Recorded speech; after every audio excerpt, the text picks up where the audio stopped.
Ce projet podcast est une initiative créée et proposée par la SBL de Podcast Factory Org avec le sponsor de Transforma Bruxelles Innovation Playground. Et vous retrouvez tous les épisodes sur le site whatsyourstory.be. You're listening to the Podcast Factory. Bienvenue pour un nouvel épisode MidoriCast. Midori veut dire vert en japonais, cast pour broadcast, comme le mot podcast est un mot valise, iPod et broadcast. C'est un projet où on parle d'écologie, de transition, d'action citoyenne et entrepreneuriale pour l'écologie. Et aujourd'hui, c'est une rubrique Kaya, avec à mon micro Fanny Helleboat. Alors Fanny, merci de nous rejoindre chez Transforma ici à Bruxelles. Ma première question va être simplement de te présenter, de nous dire qui tu es, c'est important. Ok, bien, donc je m'appelle Fanny Helleboat. Je suis statistiquement à peu près au milieu de ma vie, au milieu de mon existence. J'ai des enfants et je pense que comme la plupart d'entre nous, je suis un peu dans la recherche permanente d'équilibre entre le court terme de nos vies, l'intensité de chaque moment, la dimension un peu locale et puis ces enjeux beaucoup plus long terme, ces enjeux beaucoup plus globaux. C'est un défi de tous les jours et là, je suis beaucoup là-dedans pour le moment. Et par rapport au sujet qui nous occupe, je suis aussi la co-gérante de la société What Matters. Donc une entreprise qui existe depuis 2015, très active dans la transition énergétique à Bruxelles.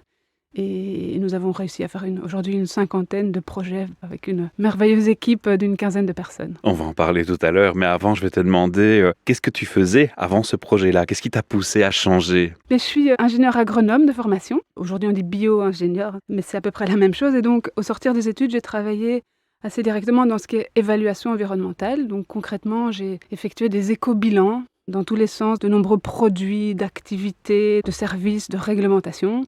Et assez vite, je me suis rendu compte que dans ces éco-bilans, ce qui était vraiment une part dominante de l'impact environnemental, c'était les énergies fossiles. Et donc assez naturellement, je me suis dit, moi, il faut que j'aille travailler dans les énergies.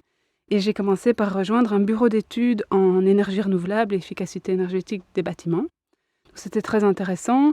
Mais on était dans l'étude, dans le conseil. Et j'ai eu envie de rejoindre à un moment plutôt l'entreprise, donc ceux qui réalisent des projets. Et j'ai pu faire ça à l'occasion d'un déplacement familial en France. Et là, j'ai rejoint une entreprise qui avait les reins assez solides et qui faisait vraiment des projets très ambitieux. Ici, c'était des projets de réseau de chaleur alimenté en énergie renouvelable. Donc ça, c'était passionnant. Et en rentrant sur Bruxelles, en Belgique, je me suis dit, OK, moi, j'ai envie de rester sur le terrain, rester vraiment dans l'exécution de projets. Et c'est là que j'ai rejoint l'aventure de What Matters qui venait d'être lancée. Comment tu te sens en tant qu'écopreneuse, du coup ? Je me sens assez alignée en tant qu'écopreneuse parce que je trouve que ça permet de combiner plusieurs choses, le fait d'être dans ce secteur. Entrepreneur, c'est un vrai épanouissement intellectuel, donc on ne s'ennuie pas. C'est évidemment aussi un gagne-pain. Et surtout, ce qui est essentiel, c'est que ça permet du coup de faire à travers son travail des actions qui rejoignent vraiment les défis qui me sont chers et mes valeurs. Ça permet vraiment de combiner les trois. Ça donne sens à ta vie complètement ? Ah oui, souvent, on me reproche de temps en temps de travailler trop.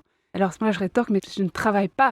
Mais soyons honnêtes, de temps en temps, c'est beaucoup. Mais quand ils ont dit, mais tu travailles trop, j'ai dit oui, ok, je travaille, mais ce n'est pas qu'un travail. C'est aussi une raison d'être. Alors, puisqu'on parle de raison d'être, c'est quoi la raison d'être de ton éco-entreprise, même si tu as déjà donné pas mal d'indices ? Le nom en dit déjà pas mal, Oui. Donc What Matters, on peut traduire ça de deux façons. La première façon, ce serait What Matters, vraiment l'énergie, ça compte, l'énergie, ça importe, parce que ça importe par rapport aux défis du changement climatique à la précarité énergétique. Et donc What Matters, c'est vraiment une entreprise qui cherche à contribuer à résoudre ces défis liés à la transition énergétique. Et alors on avait en équipe fait un petit exercice de raison d'être. Et ce qui est sorti, c'est que vraiment notre mission, ça va être ici de rendre les bâtiments performants sur le plan énergétique et essayer de rendre accessibles les énergies renouvelables au plus grand nombre. Et bien, une deuxième façon de traduire What Matters, les matters de Watt, Watt énergie, donc c'est vraiment les affaires d'énergie, et donc c'est vraiment de ça dont s'occupe What Matters. C'est comment réduire les besoins en énergie, comment produire cette énergie à moindre impact, et comment utiliser cette énergie de façon plus efficiente. Donc ça traduit pas mal notre activité. Je crois que je vais te mettre en relation à une connaissance que j'ai qui est le CEO de Opinum, Loïc Barre. Ah mais nous travaillons avec Opinum. Ah ben ça ne m'étonne pas. Bon Loïc, si tu nous entends, comme quoi le monde est très très petit, quelles ont été les principales étapes finalement du développement de cette entreprise ? Tu peux nous en toucher un mot ? Il y en a eu plusieurs. Donc, il y a eu au tout départ, on a identifié ce core business sur lequel on voulait s'attaquer au bâtiment. Les formules qu'on a développées au départ, c'était vraiment cette formule de tiers investisseur. Donc la toute première étape, en fait, ça a été de convaincre. Parce qu'il a fallu convaincre nos premiers clients. Pour la petite histoire, notre premier client, c'est la basilique de Kuckelberg. Puis on a convaincu nos premières copropriétés. Ça a été relativement vite. Et puis après, on a aussi convaincu un premier développeur immobilier. Ça nous a mis 3 ans.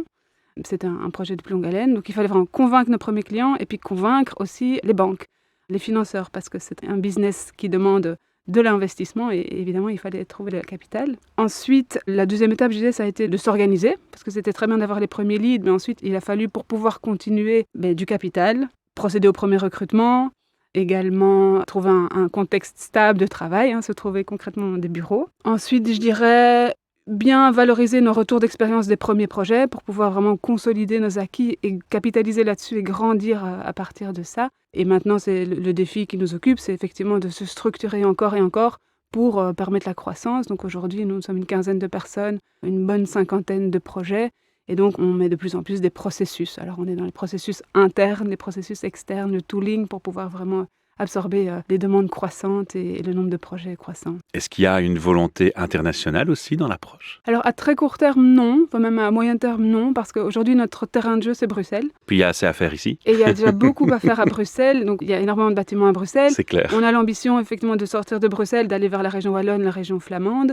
Déjà en Belgique, c'est 3 régions, c'est 3 réglementations. C'est pas simple. Voilà, donc aujourd'hui, notre chance, c'est la Belgique, effectivement. Alors, qu'est-ce que vous faites et qu'est-ce qui vous rend différent d'une entreprise traditionnelle? Bon, on l'a compris dans ce que tu dis, mais dans l'entreprise même, finalement, dans les rouages d'entreprise, qu'est-ce qui vous rend vraiment différent? Nous sommes donc une société de services énergétiques, je pense qu'on peut aussi le résumer comme ça. Ce qui est d'assez particulier, je crois peut-être par rapport à d'autres, c'est que nous nous efforçons de toujours faire des solutions sur mesure. Donc, chaque bâtiment est unique, chaque client est unique, et donc nous n'avons vraiment pas de répétitif, nous ne faisons pas de la masse, nous faisons de la qualité plutôt que de la quantité. Et alors aussi très important, c'est que nous faisons vraiment tout le cycle de projet. Nous allons aller du diagnostic, ensuite l'étude, on finance les travaux, on réalise les travaux, on réceptionne les travaux, et puis ensuite, surtout dans la durée, on exploite les installations, donc on exploite tout ce qu'on a nous-mêmes conçu et financé et réalisé. Qui fait sens avec les énergies, finalement. Oui, complètement. Il faut boucler la boucle pour ouais, savoir bien. C'est une boucle vertueuse. Oui.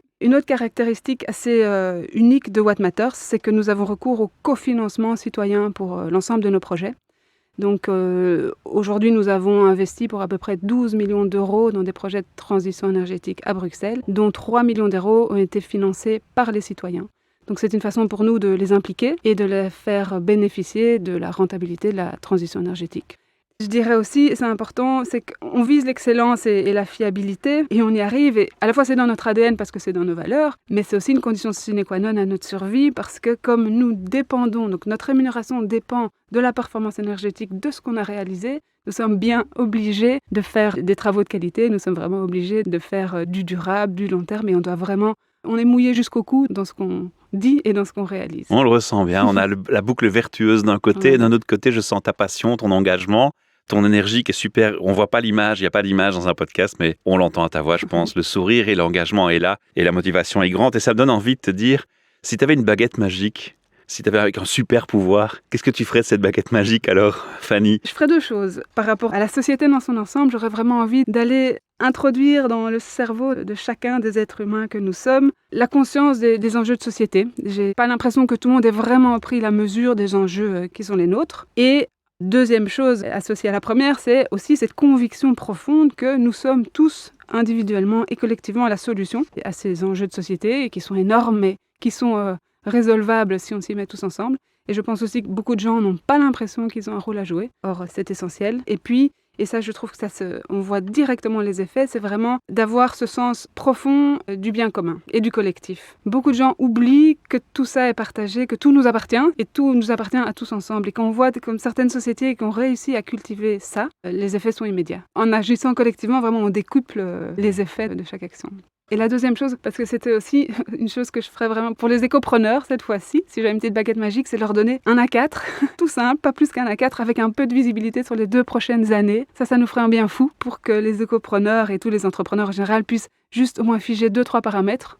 le prix des énergies, par exemple, et quelques paramètres économiques. Et surtout aussi une petite visibilité sur les évolutions réglementaires. Je trouve que c'est quelque chose qui est très difficile pour les entrepreneurs aujourd'hui, c'est de ne pas savoir à quelle sauce on va être mangé l'année prochaine et un peu plus de stabilité dans la vision politique et dans la vision réglementaire. Mais là, je crois que Kaya va jouer clairement son rôle en tant que plaidoyer et c'est aussi le but de ces podcasts, c'est d'un peu faire le parlophone de tous ces gens qui ont envie de faire bouger le monde. Et ça, c'est bien et ça va me conduire à la question de pourquoi toi, tu es devenu membre de Kaya. J'y ai été invitée, je remercie déjà Kaya Ecopreneur pour ça, mais parce que je trouve qu'il est effectivement toujours bon d'être en réseau. On est de toute façon un grand écosystème et pour pouvoir échanger les expériences entre nous. Et aussi parce que je trouve que Kaya, je vois ça comme un mouvement qui a une direction commune. Et je trouve que faire partie du mouvement, ça, c'est un peu comme si on mettait son radeau ou son embarcation sur une rivière qui a une direction. Ça porte, ça nous porte. Voilà, moi par exemple, quand je vais dans une manifestation, je trouve que c'est un endroit où je me recharge les batteries à fond parce que, au moins le temps d'un instant, il y a un flux, une direction. On peut vraiment exploiter cette force du courant. Donc c'est ça que moi je recherche chez Kaya et que j'espère retrouver. Et évidemment, en pouvant participer à tout ce qu'il faut comme input pour leur permettre effectivement de plaidoyer. Ouais, c'est ça. Ça, je pense que c'est un rôle important aussi pour vous et surtout dans le secteur d'activité dans lequel tu te trouves. Oui, Il y a des enjeux politiques énormes. Oui. De visibilité, sont importants. Est-ce que tu aurais un conseil pour clôturer tout doucement cette interview pour les autres écopreneurs qui nous écouteraient? Alors, tu en as déjà un peu donné, quelque part, quand tu nous as parlé de ta baguette magique et de ce que tu en ferais. Mais on va peut-être aller un peu plus loin. Un conseil pratico-pratique que tu pourrais donner aux écopreneurs? Sur mon relatif, ces jeunes retours d'expérience, néanmoins, je dirais que c'est vraiment arriver et ne jamais oublier de cultiver l'art du partenariat. Autant en interne avec ses propres collaborateurs qu'en externe avec ses clients, avec ses fournisseurs, avec ses sous-traitants. C'est essentiel. Et je pensais du coup rappeler là ce dicton qui est bien connu mais qu'on pourrait se le rappeler tous les jours. Moi, il m'anime beaucoup. C'est, je pense que c'est burkinabé au départ, mais seul on va vite, ensemble on va loin. Et je pense que c'est d'autant plus important de nouveau aujourd'hui où on a ces évolutions très rapides, très fortes et on a besoin d'une grande résilience et du coup beaucoup d'intelligence collective pour passer à travers tout ça. Je crois que c'est un très très beau mot de clôture pour ce podcast et je vais te demander, Fanny, de me donner l'adresse du site internet où on peut aller prendre plus d'infos. Eh bien c'est le www.whatmatters.be, what avec 2T, matters avec 2T. Ok. Alors de mon côté, je vais inviter les auditeurs à faire le plus important. Après t'avoir écouté, c'est de s'impliquer eux aussi. Et ça leur coûte rien. Il suffit qu'ils partagent, qu'ils likent ou qu'ils commentent ce podcast. Ça donnera de la visibilité à cette interview et donc ça vous mettra aussi en valeur un peu plus.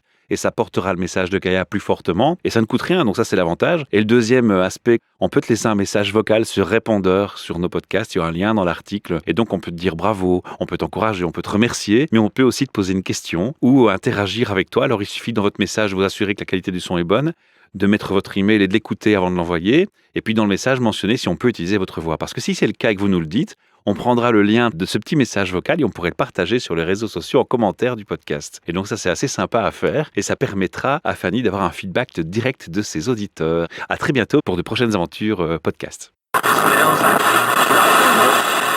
You're listening to the Podcast Factory. Ce projet podcast est une initiative créée et proposée par la SBL de Podcast Factory Org avec le sponsor de Transforma Bruxelles Innovation Playground. Et vous retrouvez tous les épisodes sur le site whatsyourstory.be.